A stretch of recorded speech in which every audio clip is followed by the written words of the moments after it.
I call this meeting of the Subdivision and Development Appeal Board to order. My name is Peter Moreland Giraldo. I'll be the chair for this hearing, and I ask that all questions and comments be directed through me.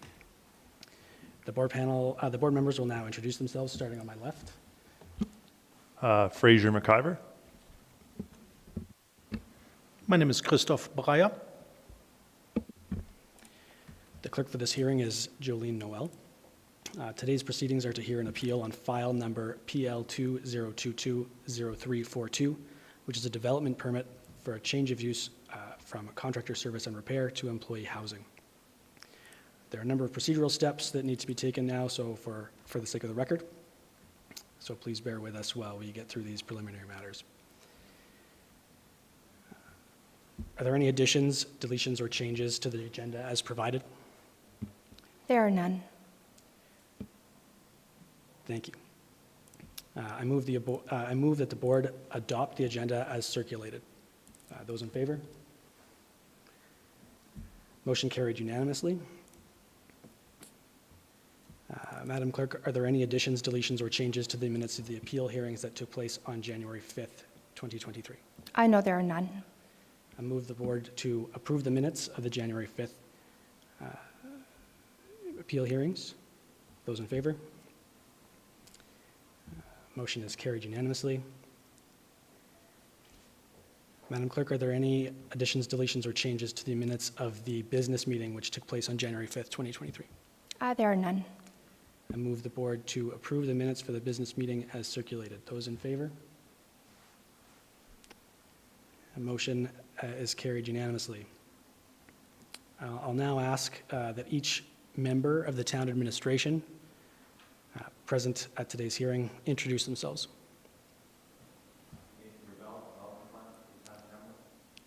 Thank you. Lauren Miller, Manager of Planning and Development for the Town of Canmore. Eleanor McLett, Manager of Economic Development, Town of Canmore. Caitlin Miller, Manager of Protective Services, Town of Canmore. Thank you. I'll now ask the development officer responsible for this application to introduce the file number before us today.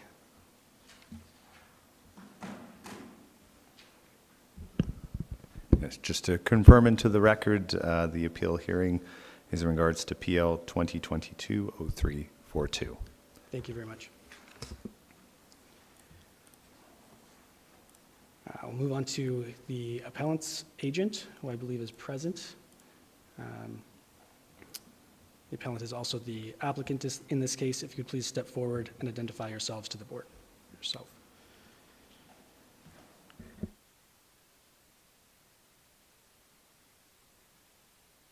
If you could just push the button there. Oh. Thank you.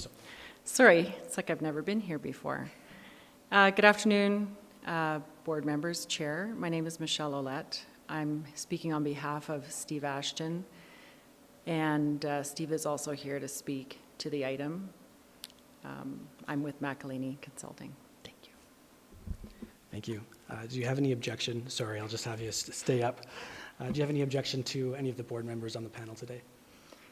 No, I don't. Have you received a copy of the agenda package distributed to the board? And do you have any objections to any of the information provided? I have received the package, and we don't object to any of the information in that package. Thank you. Thanks.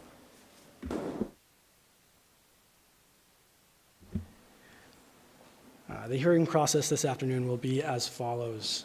First, administration will make their presentation. Then the appellant will speak in favor of the appeal. This will be followed by others speaking in favor of the appeal, as well as any correspondence in favor of the appeal. Next, those speaking in opposition to the appeal and any correspondence in opposition to the appeal will be able to present. Lastly, those speaking neither in favor nor in opposition to the appeal will have an opportunity to address the panel.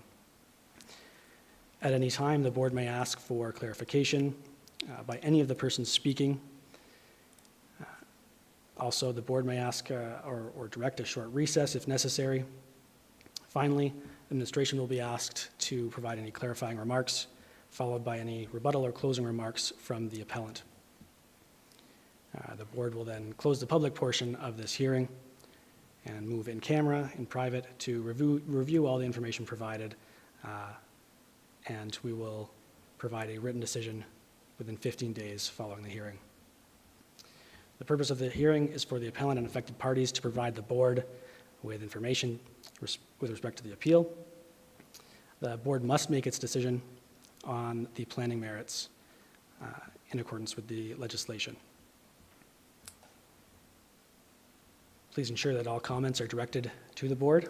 Also, we'd ask that all comments be of proper decorum and be succinct. If another person has made a point that you have made, simply state that you agree with that point, and we'll continue on. If any person presenting is referring to a written document, including a map, photographs, or a report, a copy of those documents must be left with the clerk. Are there any concerns with the process as outlined? Just a head shake will be sufficient from those presenting. Perfect. I'll now ask that the development officer make their presentation with respect to this appeal.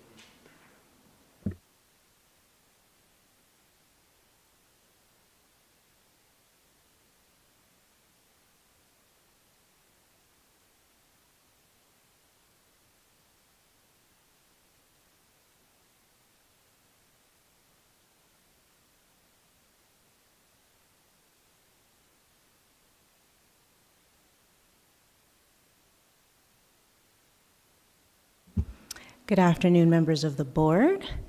As I stated earlier, my name is Lauren Miller, and I'm the manager of planning and development for the town. I just wanted to take a moment at the outset to provide some introductory comments to set the stage for administration's presentation and comments to follow.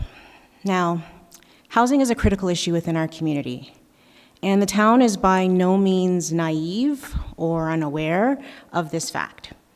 We are so acutely aware of the need and challenges associated with housing that it's one of the first questions we ask when pre-screening potential employees, and it directly impacts our ability to hire and retain staff. So, the town is neither immune to the need or the implications of when that need is not met. That being said, the town is doing what it can with the tools it has in its toolbox to have a meaningful impact on housing within this community. Now, one way we've done that is by means of the inclusion of a new land use within the land use bylaw that was adopted late in 2019, and that new land use was common amenity housing. This use allows for a form of housing with shared amenity spaces with separate sleeping facilities. Since that time, we've seen 2 applications come forward for this use, which will result in over 80 new units of housing within our community. One of these applications has already broke ground, and the other will be in a position to do so shortly. Now, the town is also advancing work on the Palliser Area Structure Plan, which will lay out the vision and path forward for development of housing on 5.7 hectares of land northeast of Highway 1, which are currently held by Canmore Community Housing, which will result in hundreds more housing units to come online in the near future. So the focus for planning has been and continues to be balancing the needs and wants of property owners while supporting developments that will have a meaningful impact on the community. Now, the department has been approached by proponents who'd like to allow for residential development in areas not inherently conducive to residential living. And while the MDP supports administration engaging in those conversations about possibilities for uses other than industrial ones in industrial areas, these possibilities can't require the town to mortgage the economic and social well-being of the community for short-term solutions to systemic problems. The municipality has a responsibility to be more strategic than that. Now, we support the development of affordable housing, but there are competing factors that must also be taken into consideration when considering any proposal, particularly if it involves development in our industrial areas. Now, housing is a basic human right, and yet it has become such a commodity, it leaves many in Canmore and across our country on the outside looking in. This can make some solutions look very compelling. The answer, though, to such a complex problem in our community can often appear on its face to have a very simple solution. But it's often far more complex than that, which is what you will hear from administration this afternoon. If the solution was so simple, it likely would have been done by now. So administration will present to you today facts along with the complexity of this matter from the perspective of multiple departments for your consideration this afternoon. So with that, I will turn it over to Mr. Gravel, the file manager for this proposal.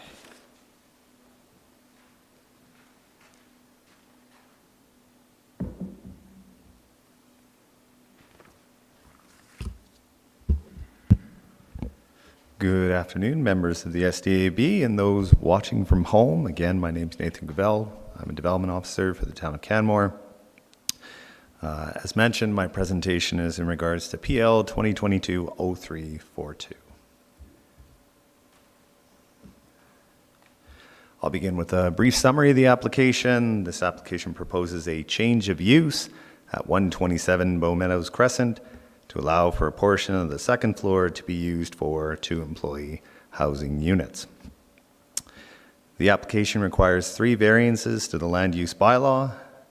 Administration refused the development permit application on the basis that it does not align with the direction provided in the municipal development plan for employee housing in industrial areas.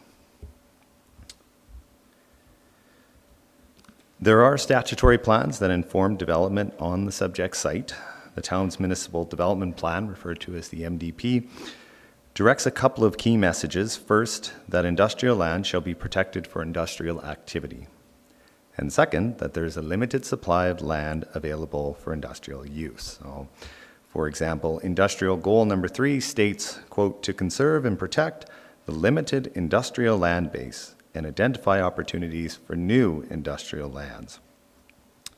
Also, policy 12.1.3 states that, quote, industrial lands shall be protected from adjacent uses that could impact the continued operation of industrial uses. This may include strategies such as buffering with open spaces or a gradual transition from industrial to commercial to residential uses. Finally, policy 12.1.8, which I'll get into a bit more in my later in my presentation, provides a roadmap for when employee housing and vital homes could be considered within industrial areas. The MDP also provides direction on housing. For example, affordable housing goal number 4 is, quote, to cooperate with local businesses and the construction and development industry in finding innovative solutions to provide affordable housing for employees. And also policy 5.3.4, which states that, quote, private initiatives to create additional seasonal and permanent employee housing opportunities should be supported by the town, end quote. I do wish to highlight that policy statements in the MDP are not intended to be read in isolation. There are a number of goals and objectives in the MDP, and these all have to be weighed comprehensively, not individually.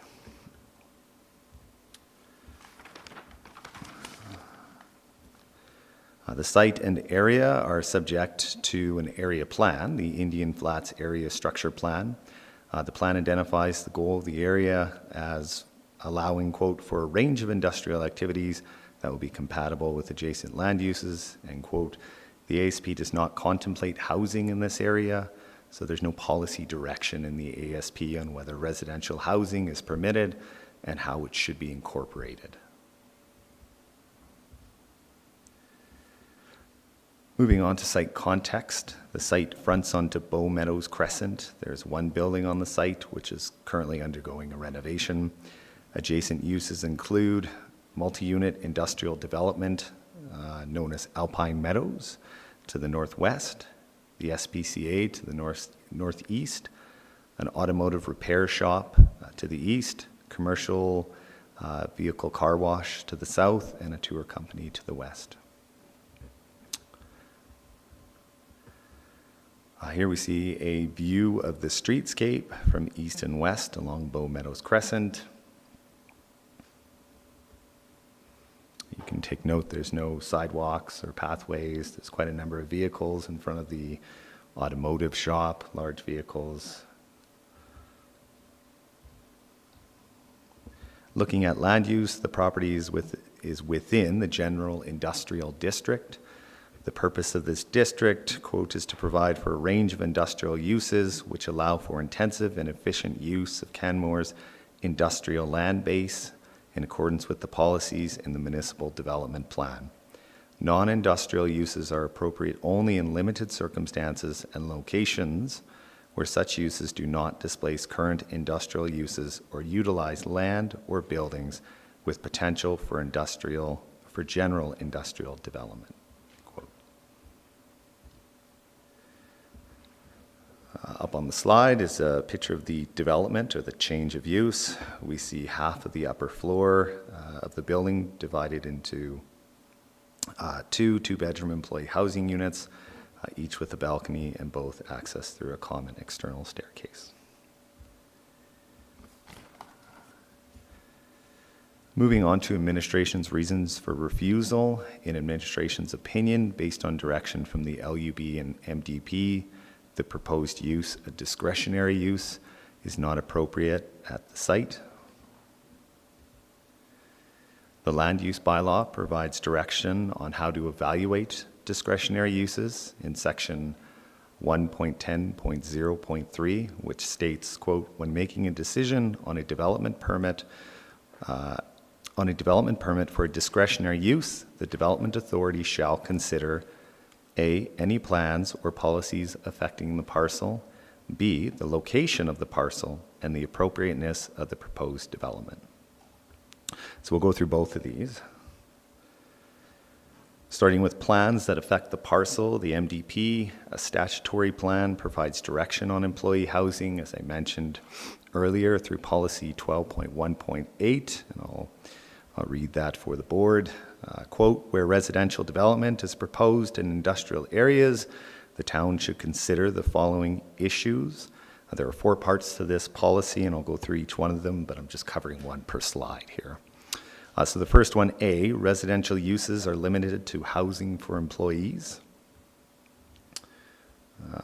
This policy statement establishes a clear expectation that for housing to be contemplated in an industrial area, the development authority must have confidence that it will only serve workers in the Bow Valley now and in perpetuity.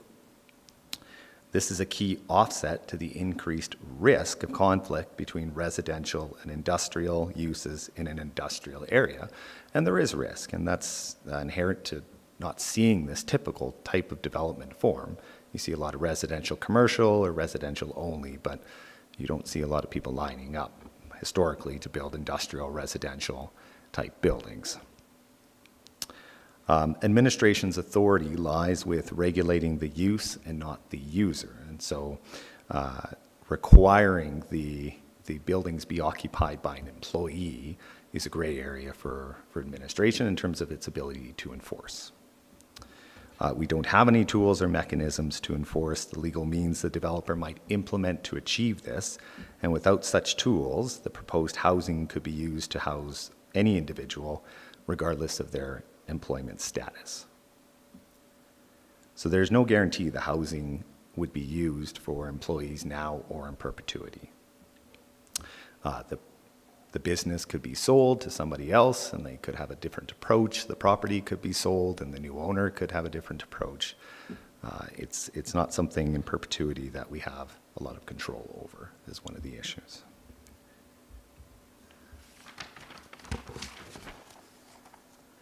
The next two are similar, so I've grouped them together here. I'll read them. B, impacts from industrial uses are sufficiently small to make residential uses appropriate. And C, residential uses will not displace or inhibit the operation of existing or future industrial uses. So there are also limited regulatory tools available to the town to insulate the housing from adjacent industrial uses. The parcel is located in mid-block, and while some of the adjacent uses, the tour company, for example, is sort of a compatible use, if you will, some of them are not, and the tour company site, for example, could be redeveloped and changed to another use. Some of the other parcels adjacent also could change the type of use as well. So there's what's there now and there's what can be there in the future. And that fluidity makes it difficult to establish a design threshold to ensure the occupants can enjoy their units. For example, how do you fully mitigate and protect occupants from noise, vibration, smell, smoke, bright exterior lights from future development that's not yet built? The applicant's application does not really propose any mitigations also as part of this application. The ARP does speak to clean light industrial uses for this area, but that is really a relative term for industrial development. Noise, smoke, bright exterior lighting, smell, these are all inherent to most industrial activity. I think the distinction there is that it's not the big, ugly industrial building pumping out smoke, right? There is still, with industrial activity, going to be noise created. There's going to be some of these elements that don't complement residential development, regardless if it's classified as clean, light industrial uses. And so it makes it difficult to fully mitigate these elements given the site's location. Allowing for uninhibited industrial redevelopment is paramount for this area. Industrial lands provide the opportunity for industrial uses not permitted in other mixed-use areas, such as manufacturing companies that, as I mentioned, do produce noise, smell, deal with toxic substances, things like that. And Canmore has limited areas where these industries can be set up and where they can expand.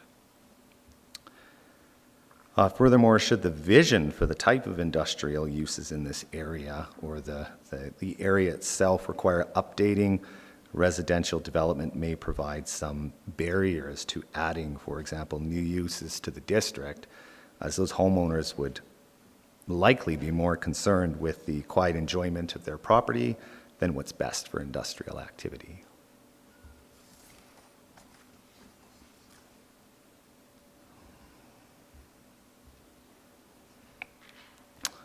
So moving on to the last criteria of that MDP policy, D, residential units are subordinate to the industrial uses. In administration's opinion, the two units of employee housing, which make up approximately 25% of the building's floor area, is not subordinate to the industrial use on site.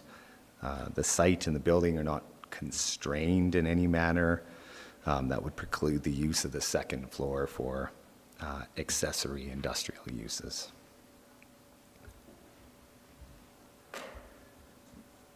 Coming back to the land use bylaw, regulation 1.10.0.3, so B, the location of the parcel and the appropriateness of the proposed development.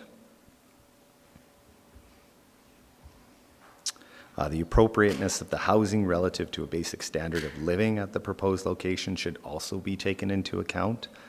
The site has no adjacent or close sidewalk or pathway connections. The town of Canmore's bylaws allow for a greater level of sound decibels and tolerance for outdoor storage in industrial areas as compared to residential areas. Being located mid-block allows for full exposure to these elements with minimum recourse for enforcement, which really calls into question the standard of living that would be offered by the site. Is this really where you want to put housing? I'm not going to review this. I'll just mention it just to confirm it. In administration's opinion, the application also does not comply with the requirements of section 5.3.6.1 of the land use bylaw, which is up on the screen. These are generally the same as the MDP policy, so I've already stated our position on these, so I'm not going to go through these pieces, but I will note that they are in the Schedule A as variances should the SDB choose to consider them variances and choose to approve the application. Finally, we did want to share the importance of the industrial area with regards to economic development, and the Manager of Economic Development, Eleanor Michelet, is with us here to speak to that.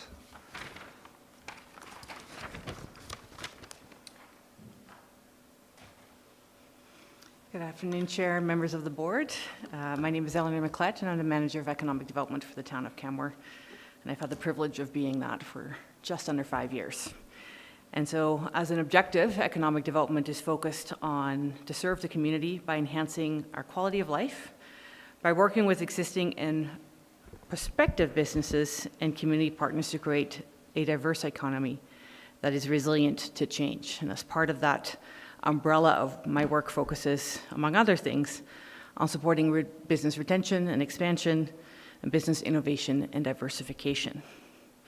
And I recognize that the issue before you is complex, and it impacts on both sides of the conversation and the arguments before you today. On one hand, we have lack of housing in our community, and that is a well-documented fact, and that impacts our labor force. On the other hand, we have growing and diverse industries, and that diversification is happening within our community, and that needs space to grow, and that space is continuously being impeded upon for other uses. And I recognize that land within our industrial areas is often cheaper than residential land in its development. And so I see both sides, and it puts me in a complex position, because in supporting our business community, I support both sides of that conversation. And increasingly, I'm pulled into what I call social economic development, where we need to look at daycare and we need to look at housing opportunities. And even in the midst of that, I also need to protect and advocate on behalf of our businesses, communities, and their growth. So to support the work in economic development, we've done an annual business visitation survey to understand the state of businesses, their challenges, identify areas where my work and the work of my team can focus.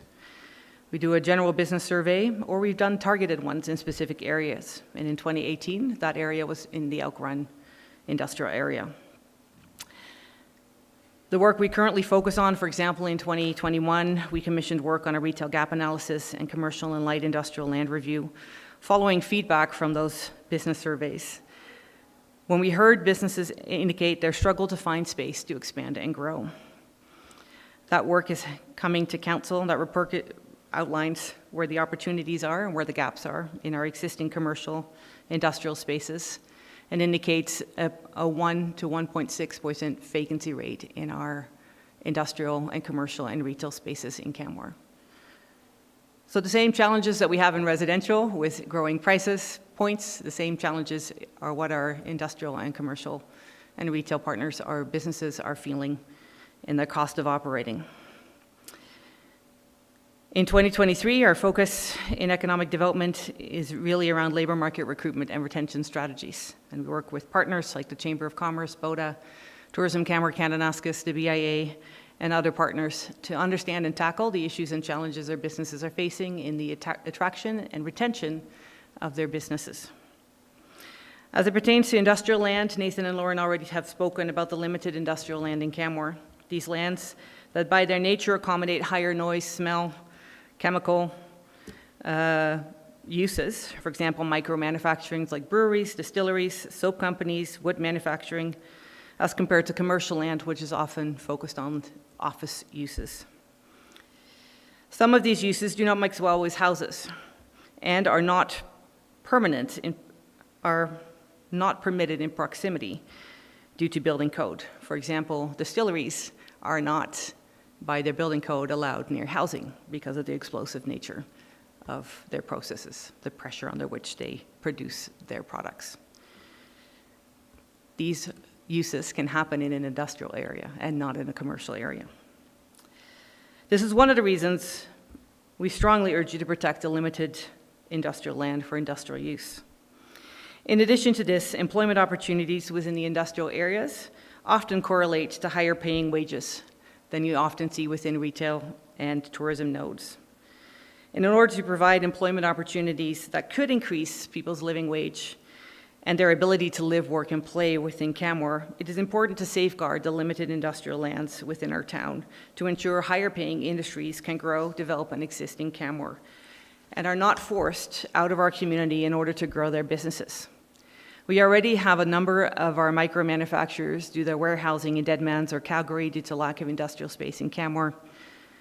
We have seen since 2020, 22 businesses have indicated they have relocated outside of Canmore due to challenges, and 12 of them have identified cost of living and affordability of industrial space as a reason to move outside of our community. We have seen in a survey of Elk Run Industrial Park in the fall of 2019, at least 2 micro manufacturers in that area moved to find alternative commercial space outside of our community in order to enhance their growth in that area. So as I recognize that this is a complex issue and the challenges exist on both sides, currently my request for you is to protect the industrial land and not allow housing in that area as it limits industrial uses.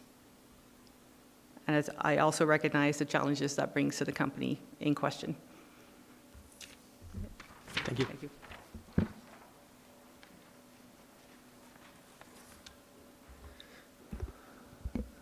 So in closing, I would just like to say that I do commend any business that wants to provide housing for their employees.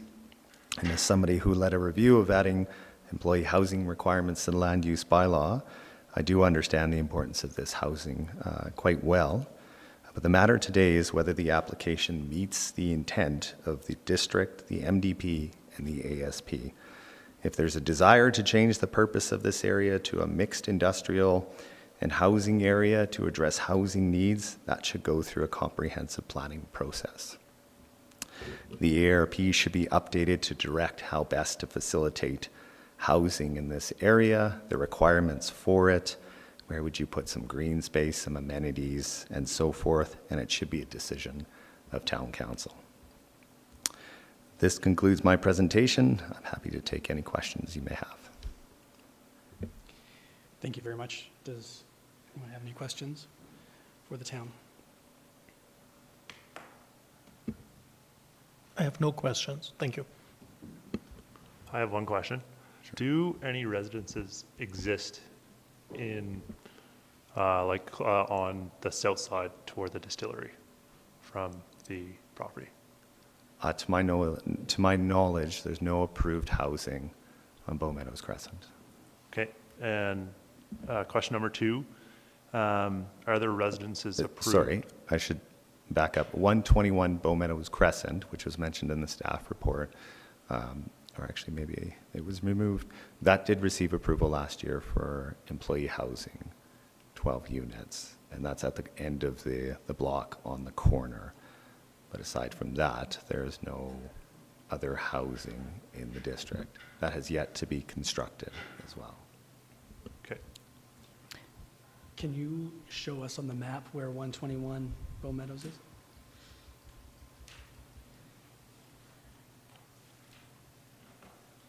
This area right here, building is designed such that it's an L shape, so it straddles the east and north property line. I suppose my follow-up question to that is, what differentiates that plot of land 2 units down from the unit in question? That's a great question.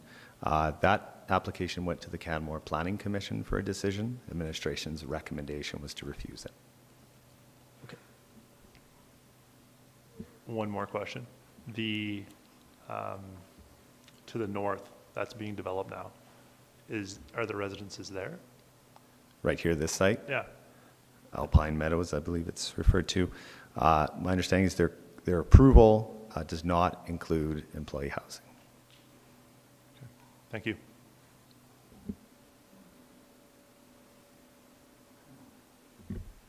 So I'm just wondering, sorry, I'm just going to review my notes here before I ask my question. So the current ASP doesn't contemplate employee housing. That's correct? So how do you reconcile that with employee housing being a discretionary use under IND2 designation? That's a great question. I don't know what the grounds were for not updating the ASP when it was added as a discretionary use. I could speculate that they didn't view it as a large change because it wasn't intended to be a prevalent use in the district. It's allowing for it as, I assume, a one-off opportunity in such cases to seek opportunities for housing without impacting the intent of the district. But that's just me speculating. Fair enough, thank you.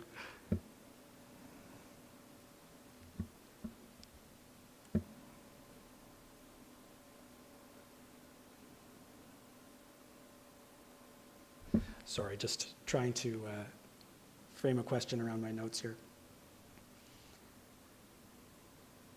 So you were talking about the NDP in 12.1.8, which specifies that residential uses are limited to housing for employees.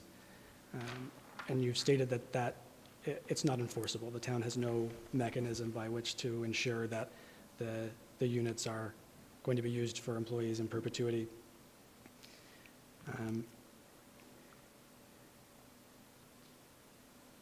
If there's no way to enforce that, in what situation would an industrial or an employee housing unit be allowed in an industrial designated area?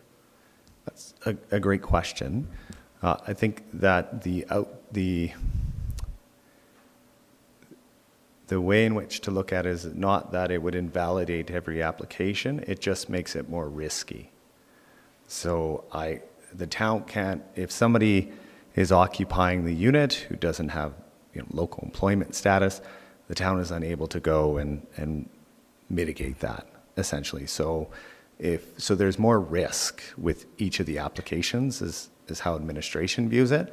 So you have to be even more careful when evaluating it and thinking there is the potential because there's no legal means. So what would that mean if there are nuisances that arise that impact the housing from noise and smells and smoke and those sorts of things? Okay, and do you know, or are you able to get the information about what mitigation mechanisms are being used for 121 Bow Meadows? I think the rationale was the location of the building helps to shield it in the sense that it straddles the east and west property line. The housing is on the second floor, but beyond that, I don't recall any specific construction mitigations as part of that project. Oh, sorry, my question was more to how is the town ensuring that those units are being used exclusively for employee housing? We are unable to ensure that other than they're approved as employee housing, we're unable to, again, require those legal means to. Are there other situations, to your knowledge, where the town approves a usage that they have no means of enforcing? In the past, the town used to require restrictive covenants be registered as part of employee housing. However, it's our understanding that we don't have the ability or the authority to require that, so we've ceased that practice. Thank you.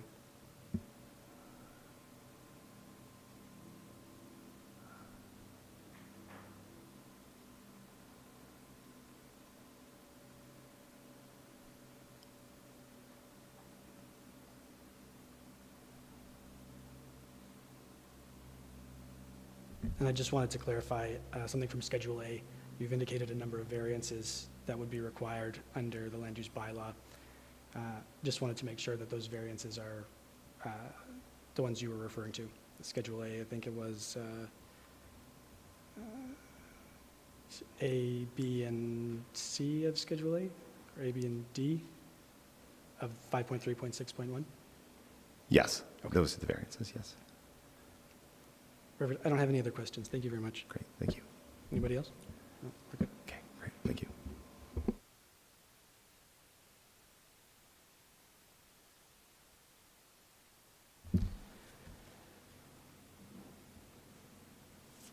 I'll now ask the appellant's representative to step forward to the podium and make their presentation, please.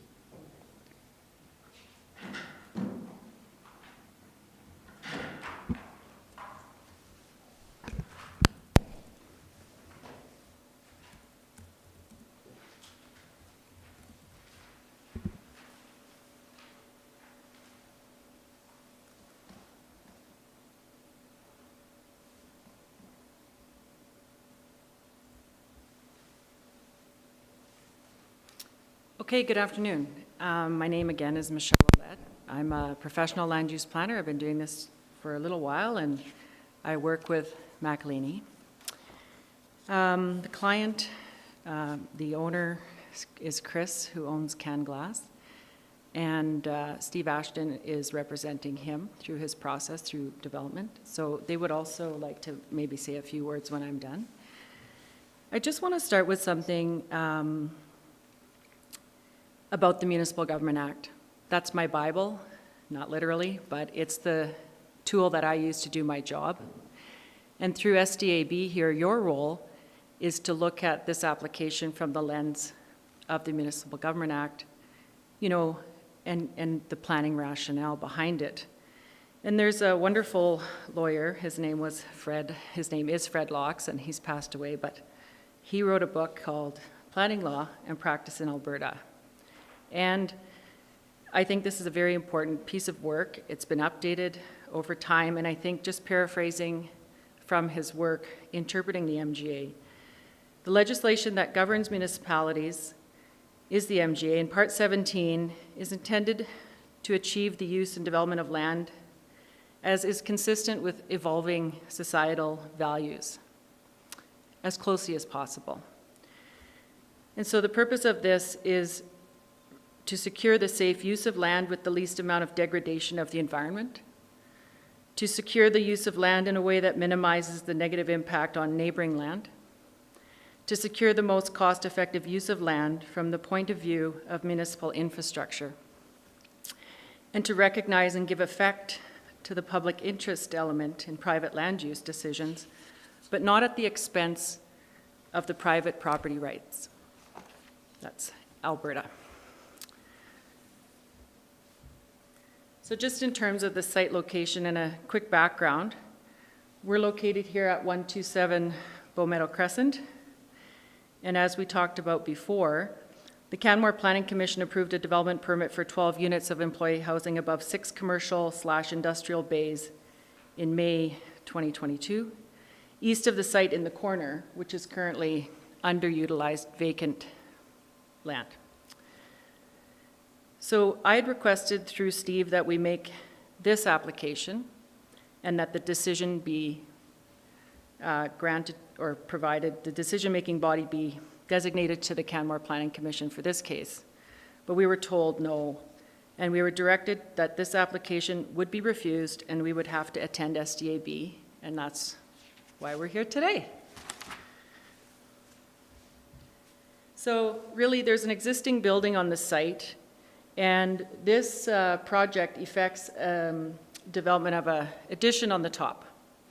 So right now, the development permit is for having this addition above the shop that has commercial office space, and the proposal is to add 2 residential units for half of that upper floor. So it is adding commercial trade contractor services to the town, and it's a net increase of that use along with the 2 employee housing units.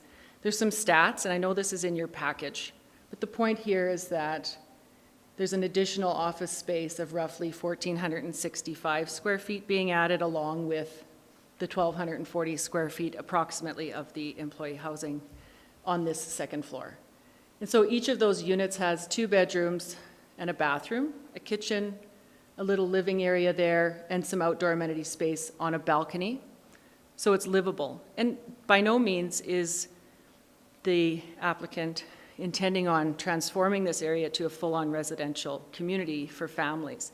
This is for an employee who works at the business and, understands, this is not a place for long-term residential transformation. This is a function of a need for employees.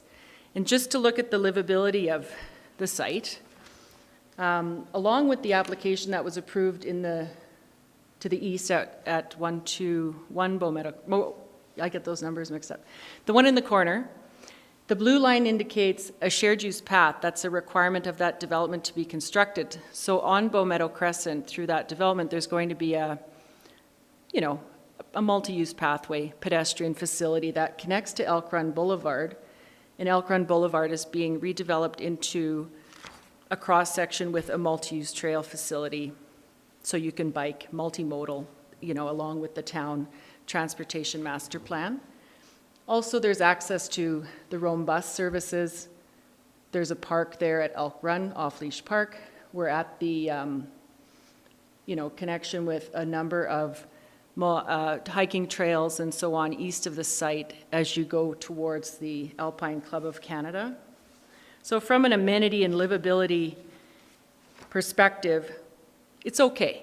It's a place to live above the shop where you work, and you have access to food services, beverage services, buses, parks, and you can get around fairly easily without a vehicle, I would have to say. And just to go back to the Indian Flats Area Structure Plan, I know that this area structure plan does not say there shall be housing in this area. However, back in the day, 1994, and I agree with administration that this whole area could use an area redevelopment plan or some kind of revisit. 1994 was a little ways ago. And phase 1 of the development was approved, which is what you see right now. It's that cul-de-sac, just where the development is. And so the vision was to have like a phase 1 and a phase 2 in this Indian Flats Area Structure Plan for industrial uses.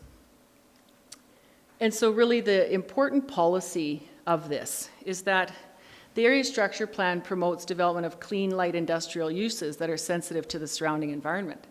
So when I see clean, light industrial uses, and I'm making a discretionary use application decision, as a planner might do, I'm going to look at the area structure plan and my zoning together, and I know that really the intention here is clean, light industrial. The intention here is not for dangerous, noxious, incompatible with residential kinds of uses. And that's why the employee housing is discretionary in that district. So as I'm going through this decision-making process, I'm going to think about, obviously, the context of the area, the existing land uses, as well as this policy document that's statutory, telling me that if a noxious type of use was proposed, I'm going to have to say no, because it doesn't conform into clean, light, industrial, nor is it compatible with the district. And I'll get into the district in a second. Is clean, light industrial defined anywhere? It is in the IND2 district, and I'll highlight some of those paragraphs. Thank you. So the plan is the stage, the district is the tool. So in the land use bylaw, the employee housing obviously is under discretionary use. So adding non-industrial uses such as employee housing, and this is obviously something that I'm quoting, and the administration said the same thing.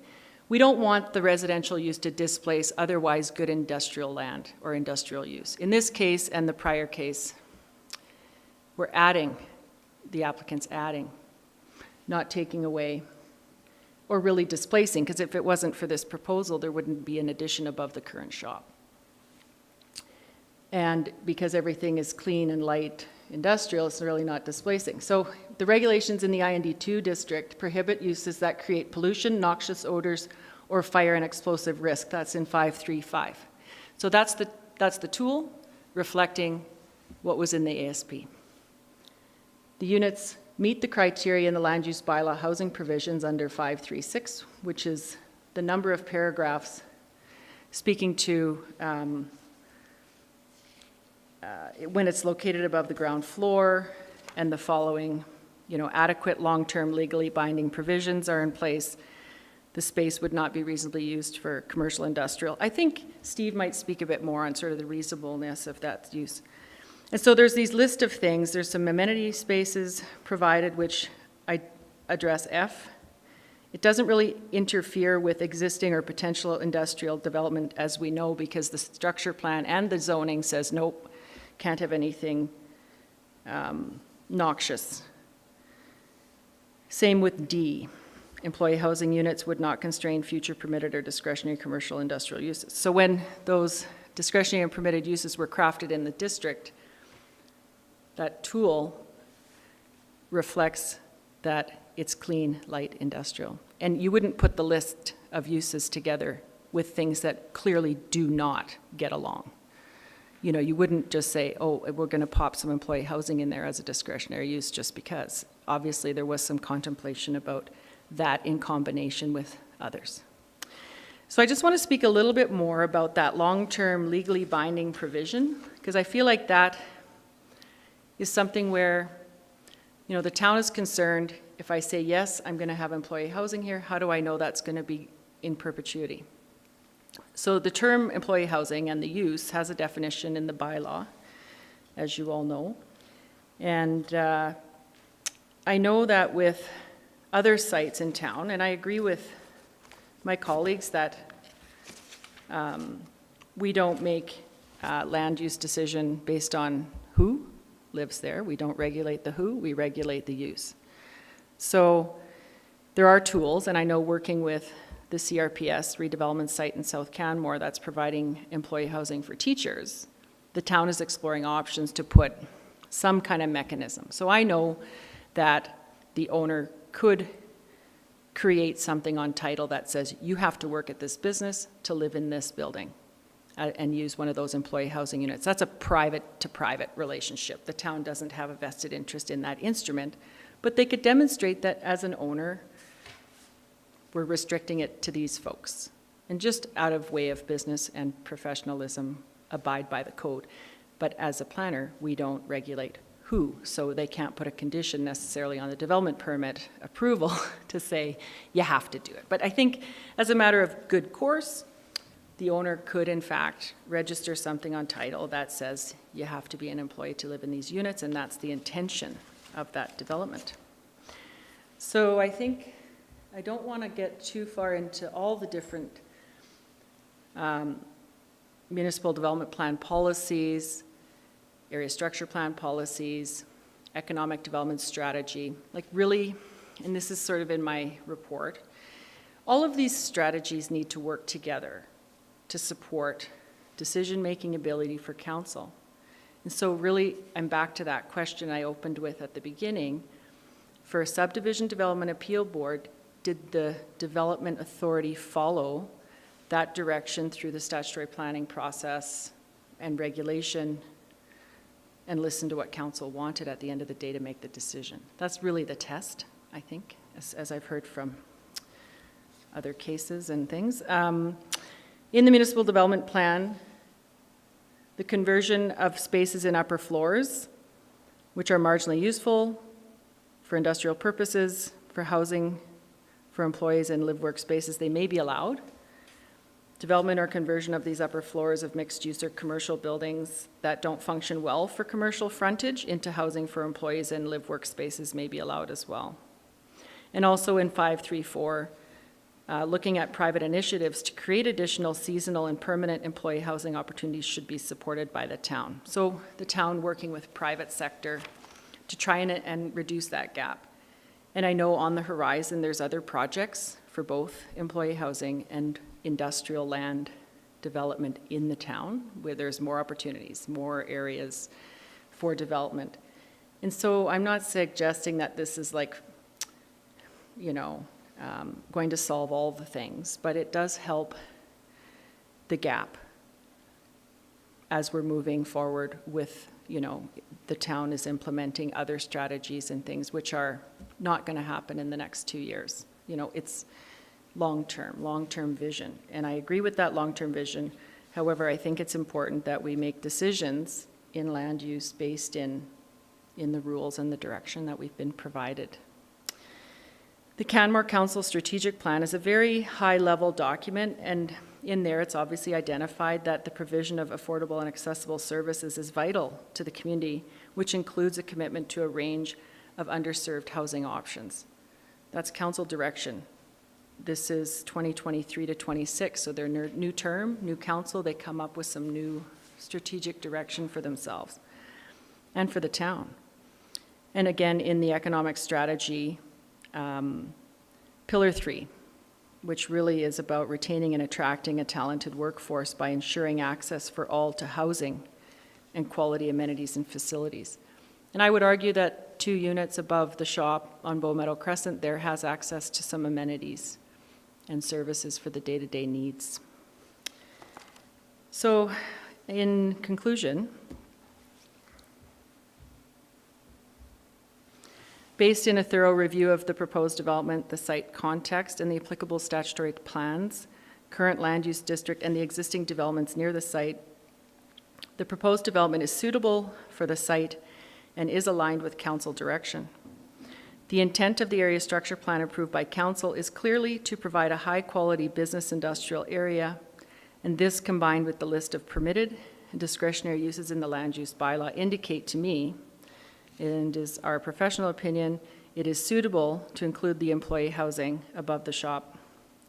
This provides a unique and much-needed opportunity for residents to reside and through their businesses support the primary industries in Canmore. Thank you. Thank you. Any questions for Ms. Willett?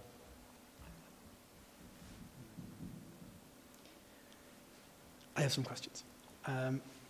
One of the requirements under 5.3.6.1 is that employee housing will not limit future industrial development in the area. We just heard from the town that, for example, a distillery couldn't be put in place next door because it would be too close. How do you reconcile the proposed plan with that requirement? Well, the distillery itself, I have not reviewed that project in terms of its building permit. The federal government has regulations about how that type of use is built and controlled through the National Building Code.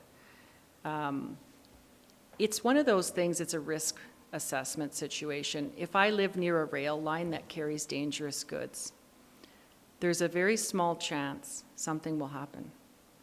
But the chance of that happening is very, very minute. And so I've read enough risk assessments, and we do them for developments near the rail line, for example.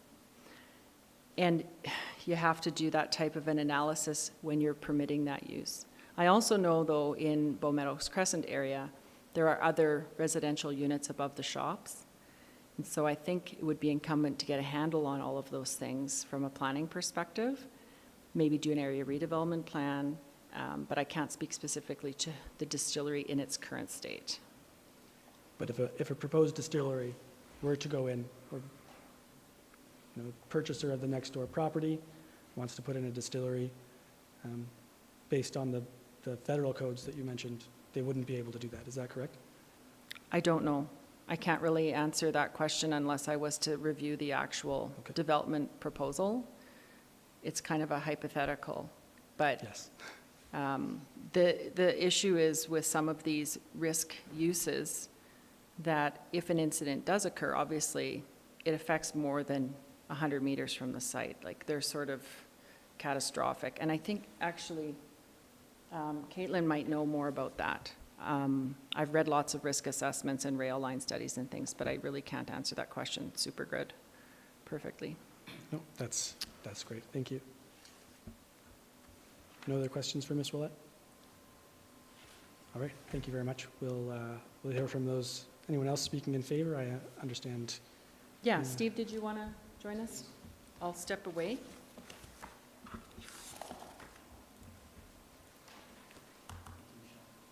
So I'll just ask you to give your name and how you have an interest in the property. Thank you. I'm Steve Ashton. I'm the owner of Ashton Construction Services, which is a local construction management firm in Canmore. I grew up in Canmore, and I've lived here my whole life, and I'm raising my family here in Canmore. So thank you for hearing from me today. I could answer your question if you want about the distillery before we start. Please. I've built 2 distilleries, and distilleries have code requirements where there is a circle or a sphere of danger around the explosive nature, where it's considered high hazard, and all of that would have to be built to code with firewalls and explosion-proof lights and pumps and everything within that in order to get a building permit. So if a distillery was to be built adjacent to this building, that building would have to be built to suit that use, just like the distillery that's being built in Elk Run for wildlife distillery. So it would not prevent the distillery, just as an example, from going in. It would just need to meet those specific codes, and there would be a risk assessment. Not to my knowledge. The previous distillery that's in Elk Run, a current wildlife distillery, was built at a time where the code was a bit of a gray area for distilleries. So an alternative solution was accepted by the town planning and safety codes officer. That distillery would not be able to be built that way currently if it was following current code. Okay, thank you. So Michelle spoke to some of the, I guess, harder facts and technical aspects of the application. I was going to focus my talk and my points on the softer side. As a local business person in town, it's difficult to retain staff, attract staff, retain staff. Although we are paying the living wage, and in most cases higher than the living wage, still difficult for our staff to find housing that is affordable. So when Chris proposed this development, he's really trying to take into consideration the things that he needs to do for his business to succeed and to continue to succeed. So that's really what this is about, is, you know, trying to make sure that he can retain staff and he can maintain his business in the valley here. A couple of my points. I'm a land or property owner as well in Bow Meadows. My office and shop is just down the street at 113 Bow Meadows. And I know as a property owner that second floor industrial space is not that economical to use as industrial space. And I think the examples are quite clear in the neighborhood on that. For instance, the space that I have above main floor, where my shop is on main floor, is used solely as office to support my trade contractor use. There's other uses in the area that are gyms, karate, dojos, storage, other office like Rocky Mountain Soap, or office, say, above Wildlife Distillery, or Chris's current office, which is located at, I think, 106 Bow Meadows. We also have uses that are like sheepdogs, sort of tasting room, as well as illegal housing. So, this exists because people do that. So I just want to make a point that economically speaking, industrial land above second floor is not that typical to use. It commands a less, people aren't willing to pay the rate for it. So it becomes a question of the best and usable use. The other piece that I wanted to speak to is I was the chair of Canmore Community Housing for 5 years. And so I'm quite adversed with the issues facing our community in affordable housing. And there's a housing needs study that was completed, and that's a study that was directed by council and CCH, and I think the other entity that looks after the Bow Valley Regional Housing, that looks after the seniors housing in our community, amongst others. And this report that I believe was adopted by council, and I'm not fully aware of that, indicates that there is a definite shortfall for this type of housing. I heard the manager of planning speak to the fact that there's a nice parcel for CCH to develop over along the highway, but I do know that that will take some time to develop, and I think the need is right now for these businesses. I did submit quite a few letters of support from all of the adjacent business owners directly affected, as well as prominent businesses that have been in the valley for a long time, such as Valbella, CanSign, Kerrigan Mechanical, Cascade Mechanical, and as well as all 243 members of BODA support this appeal as per the BODA letter that was submitted in support. Just one moment, sorry. I also wanted to highlight too that there has been an approval of the project at 121 Bow Meadows, and as part of that project, the proponent will be required to install a sidewalk connecting this parcel as well to Elk Run for that pedestrian connectivity. So that's being mandated by the town for that approval. The other part that I wanted to end with is that Chris, the owner of Canglass, is more than willing to commit these units to employee housing. If there was a tool that could be used, whether it was a statutory declaration or something, a restricted covenant, he'd be willing to do that, because this use is for him and his staff. That's all. Thank you very much. Any questions for Mr. Ashton? No, none for me either. Thank you. Very much.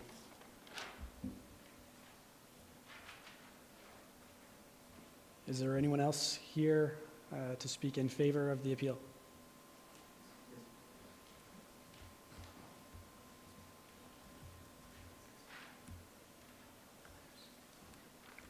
Afternoon. Good afternoon. If you could just provide your name, please, for the record. Yes. My name is Ron Casey, and I'm a property owner at 113 Bow Meadows Crescent. I own 3 units there, number 1, number 2, and number 6. And maybe just as a context before I start, I began building industrial property in Canmore in the early 1990s. I've developed 4 properties there with 5 projects total, and well over 30 units of commercial condominiums.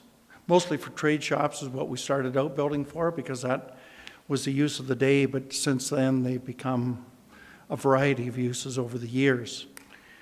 We looked at second floor at the time. Second floor, and we did one building, one 6-unit building with second floors. I have to tell you, the second floor space in the industrial park is a loss leader. From a development point of view, there's absolutely no reason to put it up there unless you have a specific use for your own business. In other words, if you need that much office space, then it makes sense. If not, you're way better off to put higher ceilings in, put a mezzanine in to get your office, and do it that way. But it makes absolutely no sense to underutilize these parcels of land. We've heard time and time again how short we are of industrial land. And I want to make point out a difference between industrial land here and industrial properties, because there's a difference. We're short of industrial land because we don't have land, so therefore we can't attract larger businesses. We can't attract larger industries, simply because we don't have the land base. They need land base for parking, they need land base for structures, and the parcels of land that were laid out there were never intended for this.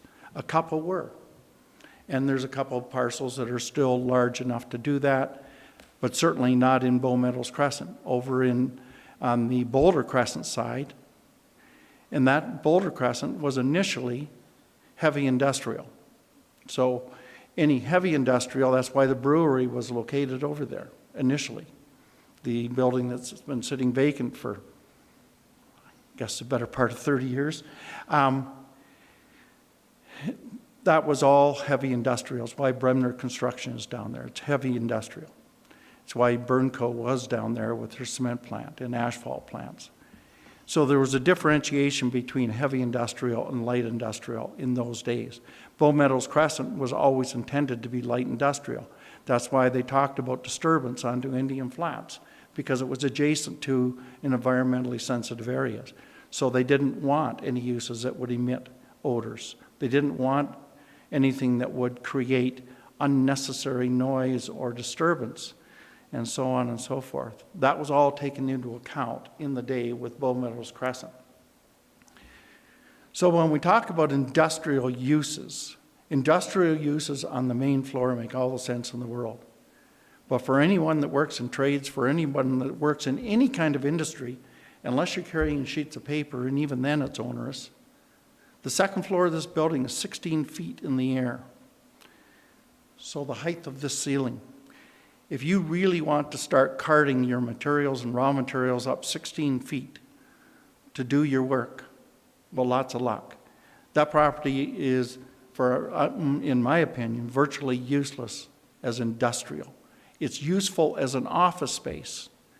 It's useful as a subordinate to the primary use downstairs. But for industrial, for actually manufacturing, it has virtually no use, which is why you don't see any of it being utilized for industrial use. You see lots of offices, you see gyms, you see other uses on the second floor. But you really don't have industrial uses. Of course, in the land use bylaw, we see that offices are discretionary use in the area. So I guess it's considered that an office is an industrial use. In my mind, I don't see it that way, but the bylaw does. One of the issues we have today is that this is a discretionary use. And the problem with discretionary uses is, as you know well, is that it's objective. It's your opinion. And that's why, from a developer point of view, from a development point of view, discretionary uses are very, very difficult, because it ends up being someone's personal opinion, and unfortunately, people change, departments change, and at the end of the day, the opinion changes, and so we see a variety of potentially conflicting uses approved because of that discretionary side of the bylaw. But we need to look at what the real intent is of the bylaw, of the industrial area bylaw. And why was employee housing put in there? Well, we've already heard that having employees and having safe, secure, long-term housing for your employees is an absolute critical component for anyone in the town of Canmore, including the town of Canmore themselves. And to attract good employees, if you can offer housing that you own, that you manage, not one that someone else has built, that your employees are tied to someone else's rules, regulations, and et cetera, but ones that you can guarantee them that they can live in that space. You can guarantee them the rent. You can guarantee them a whole series of things that you can't by forcing your employees to go to a third party. So having to be able to offer employee housing as part of your small business, and let's not, when we say industrial, we think General Motors. That's not what we're talking here. We're talking small one and two owner businesses. But to be able to offer that to attract employees, especially in today's marketplace, is absolutely critical. And to continue to have our employee problem pushed off to Cochrane, because new people now, you can ask any of those small guys operating in Bow Meadows where their employees are coming from, where their new employees are coming from. They're not coming from Canmore. They're coming from Cochrane. And if that's environmentally responsible, I guess, if that's your opinion. If that's socially responsible, I don't think so, but I guess that must be your opinion, because we allow it to occur. We allow it to continue to occur time and time again. And it's great that we're now allowing shared amenity housing. But we've also heard they can't enforce shared amenity housing. The appeal on the recent one going into Spring Creek was very much based on the fear of the person that appealed that these would not remain amenity housing or shared amenity housing, that they would turn into, albeit hotel rooms. And so if there's no way to enforce this in the industrial park, there's also no way to enforce it for shared amenity housing or any other kind of employee housing. But that doesn't mean we should stop doing it. Affordable housing in the town of Canmore is a matter of a continuum of support. Not one magic bullet, not one silver bullet anywhere, but a continuum where you have an opportunity to enter the market, to enter housing, to have secure long-term housing afforded at a variety of opportunities. This is just one of those opportunities. This is not a magic bullet, nor is it going to be appropriate for every two-story building, because it's just not. But they've managed to do this development with outdoor amenity space. They've managed to design this specifically for employees. That's different than retrofitting a suite into an existing two-story structure. So is this going to be rampant and fly everywhere? No, it's absolutely not. But is it an opportunity for a small business to sustain itself? Then yes, it is. We don't need to worry about industrial land down the road if we don't have employees. And I have to tell you that yes, a lot of the employees make reasonable wages, but at the same time, we all know that that doesn't mean you can afford to live in the town of Canmore.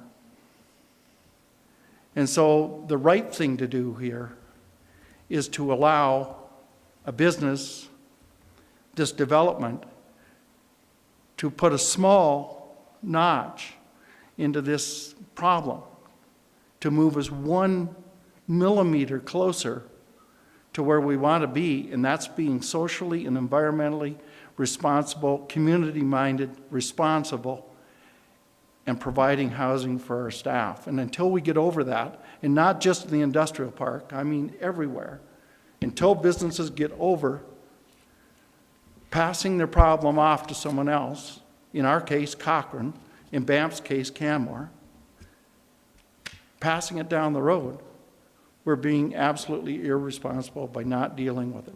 So is this the intended use of this area? In my opinion, yes, it is. It's listed as a discretionary use. It wasn't originally. If it had have been, the last 3 developments I did would have all been 2-story, because I knew the value the businesses would place in having a place for their employees to live. Because even 10, 15, 20 years ago, it was an issue then. It's just a larger, more visible issue today. So I'd urge you to approve this appeal, to stand up for this appeal, and to allow this small business owner to simply do something that is not only responsible from a community point of view, but also will help him to sustain his business into the future. Thank you. Thank you. Does anyone have any questions for Mr. Casey?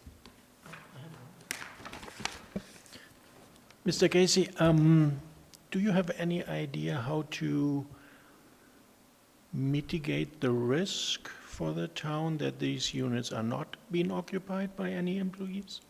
Well, I think the one obvious one is, I didn't find it in the bylaw today, but I think it's there. They used to be required that they be legally tied to the business. In other words, one owner. You can't split the title. So if you split the title between the business and the apartment, then absolutely, you could have a different owner, so on and so forth. As far as ensuring that the employee lives in the unit above, I'm not sure, thank God I'm not a lawyer, I'm not sure what that legal mechanism would be. But from a pragmatic point of view, you'd have to be pretty foolish to have a business downstairs and have somebody else living upstairs and having them complaining about your noise, about your hours of operation. I mean, let's face it, you're connected whether you like it or not. You have a common, in this case, you have common areas, I mean, it just doesn't make any sense. Some other forms of employee housing would be much easier to transform from employee housing to other forms. But you see no tool what the town can use, possibly? No, I don't. But again, as an owner, they can place a caveat on one of the problems with the municipality, as far as I recall, with caveats and notices on title, was that the town didn't have an interest in the property, so therefore could not put something on title because they didn't have a legal interest in the property. As the owner of the property, and this would be for their lawyers to come up with, because they obviously have an interest in the property, they can put a caveat on that property, and deal with it from that point of view. So I'm sure there's a legal way to do it if you wish to. Thank you. Okay, thank you. Thank you. Thank you. Is there anyone else present to speak in favor of the appeal? Come on up to the podium and give your name and your interest in the appeal, please. Good afternoon, everyone. My name is Spencer Thackeray. I work for Basecamp here in town, and I'm here to show support for Chris and his appeal. Like I said, my name's Spencer. I've been fortunate enough to call Canmore my hometown for over 30 years. Unfortunately, I haven't been able to always call it my home during that time. Housing is an issue, and that's one of the reasons why I always haven't been able to live here. Overwhelming beauty and proximity to the great outdoors are just two of the many reasons why Canmore is so popular. The popularity does have drawbacks, and it is showing in our housing market and areas for employees to live at a budget-friendly accommodation that is sustainable. On behalf of Basecamp Resorts team, we are also the adjacent neighbor to the subject property. We are speaking in support to allow employee housing on 127 Bow Meadows Crescent. Basecamp is a Canmore-born company that has experienced significant growth in the last few years. With over 150 employees across Western Canada, we are always looking for options for housing. Employee housing has been integral in sustaining operations for our company, and we have found ways to implement employee housing. With the dire need for housing, it is important to support innovative solutions that provide places to live for employees of small businesses. Our employee housing, located above industrial uses at Moose Meadows, has proven to be a successful model where there has been no impact to neither housing nor industrial uses below. The reduction in staff turnover and overall increase in staff satisfaction has been very apparent since the implementation of our staff housing. It is important to consider the context of each property and not just the property itself. Many people that live and work in Canmore do so because they spend so much time outdoors and not where they live. This property is optimally located to take advantage of a number of amenities, such as biking, world-class climbing, fishing out of the Bow River or Gap Lake just down the road. They're all right next door. Local small businesses around the area could also see an improvement in patrons through the approval of this application. Small businesses like Sheepdog, Wildlife, Bella Bella's, Lovely Ice Cream don't see as many people as they could if there was more housing options in that area. Not to mention it's also along the transit line, which can take people all across Canmore and even into Banff. In closing, we strongly support this application and ask the SDAB to vote in favor for innovative housing solutions to enable successful businesses in our small mountain community. Thank you. Thank you. Any questions? None from me either. Thank you very much. Anyone else here to speak in favor of the appeal?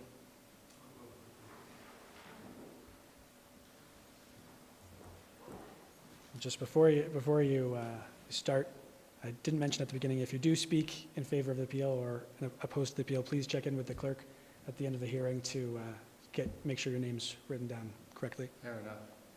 Good afternoon. My name's Damien Francis. I own Allboard Drywall in Canmore. I own 2 properties. Oh, sorry. I own 2 properties in the Elk Run area, 130 and 102. 102 has an upstairs unit.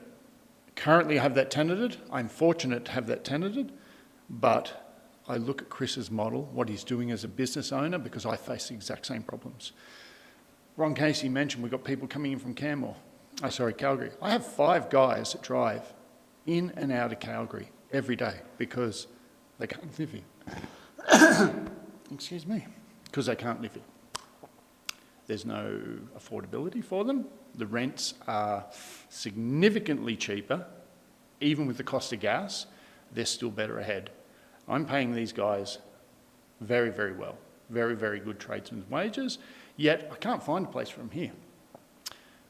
I have thought about doing what Chris is doing, which is thinking outside the box, solving his own problems to put people in this town. I have been established, like I said, for 14 years, but I haven't quite got to a position with my business where I can actually afford to take the steps Chris has done. I have also been in that area for quite a while, and Chris is not the only person who is taking this approach. And then if you drive around there at night time, you can get a better idea of the others who have taken that approach. So I'm just here to say I support it. I'm an owner in the area. I think that it is very, very arbitrary for the town to allow one project to go ahead and not another one within such a confined space. I believe the light industrial use, as Ron mentioned, is not going to explode to a problem where we're going to have new businesses down the line coming into this area and actually making it difficult for people to live there. So yeah, basically in closing, I just thought I'd give my 2 cents and say, yeah, I'm a local business owner and yeah, I support this application. Thank you, gentlemen. Thank you very much. Any questions for Mr. Francis? Thank you very much. Thank you very much. Is anyone else here to speak in favor of the appeal? No? All right. Is there any additional correspondence in favor of the appeal, Madam Clerk? There's no additional correspondence, but we did receive 10 written submissions in favor of the appeal. And you can see them on your agenda package from page 70 through 91. And in addition, we received 3 written submissions after the agenda package was circulated. They were from Ron Casey, who spoke, Wayne Cote, and Jeff Von Rotz. And I'd asked the board if they would accept those submissions as part of the agenda package. And we have these 3 in front of us. These are the ones you're referring to? Correct.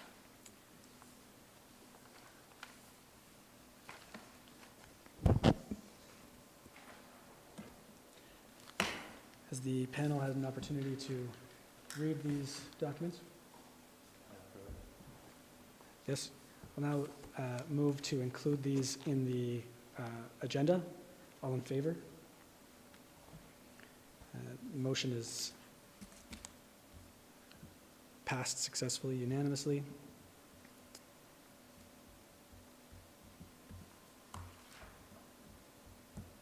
Is there anyone in attendance who is speaking in opposition of the appeal? Nope. Is there any additional correspondence in opposition to the appeal, Madam Clerk? There's none. Is there anyone here speaking neither in favor nor in opposition of the appeal? Is there any correspondence, Madam Clerk, neither in favor nor in opposition? There's none received.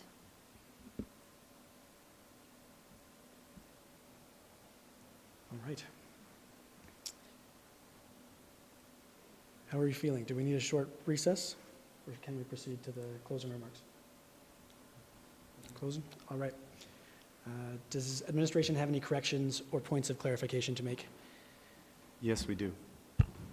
So it's my understanding is it's not a rebuttal or closing remarks. It's more just clarification of things that were brought up. So I did want to point out that 121 Bow Meadows Crescent, they do not have their development permit yet. There is no development agreement that has been entered into.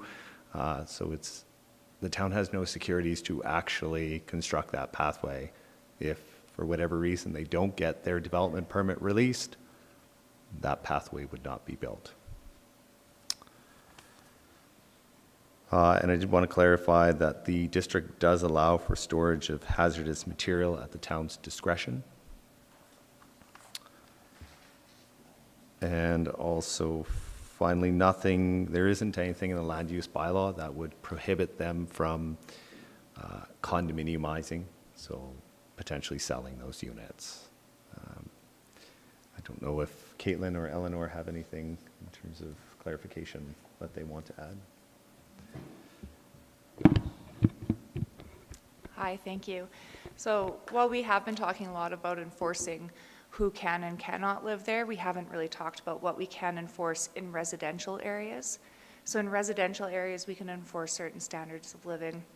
We have rules for acceptable levels of noise and what the exterior of a property should look like to maintain a safe environment.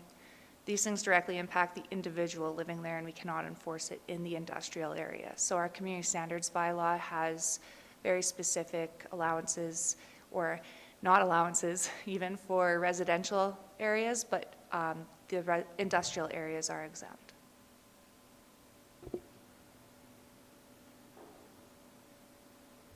Thank you very much for that. Are there any other comments from the town? All right. Does the appellant have any closing remarks, comments, or clarifications?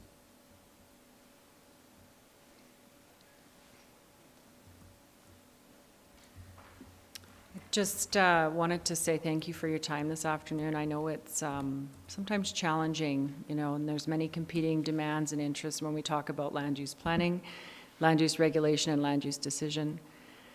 From our perspective, I'd like to ask you to reflect on the Municipal Government Act and really the role that you've been asked to play to make that decision based on the merits and the planning merits. Thank you so much for your service this afternoon. Thank you. Mr. Ashton, did you have something to say as well? Yes. I just wanted to say that we're under contract to build the 121 Bow Meadows Crescent. Although there isn't a development agreement in place, there will be one shortly, and we have, the owner has every intention to develop that site.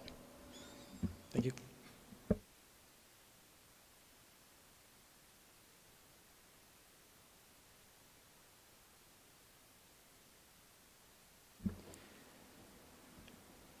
This is another final question for the appellant. Do you have any other procedural concerns or any procedural concerns regarding this hearing that you haven't already raised? No, we don't. Okay, thank you. I move that the board is, the hearing is now concluded. So in accordance with the provincial legislation, we're required to issue our decision within 15 days from today's date. And no decision is binding until the board issues a written decision. I now move that the board adjourn today's hearing Those in favor? Motion is carried unanimously. The public portion of the hearing is now concluded, and we will move in camera for our discussions. That just means that you'll have to leave.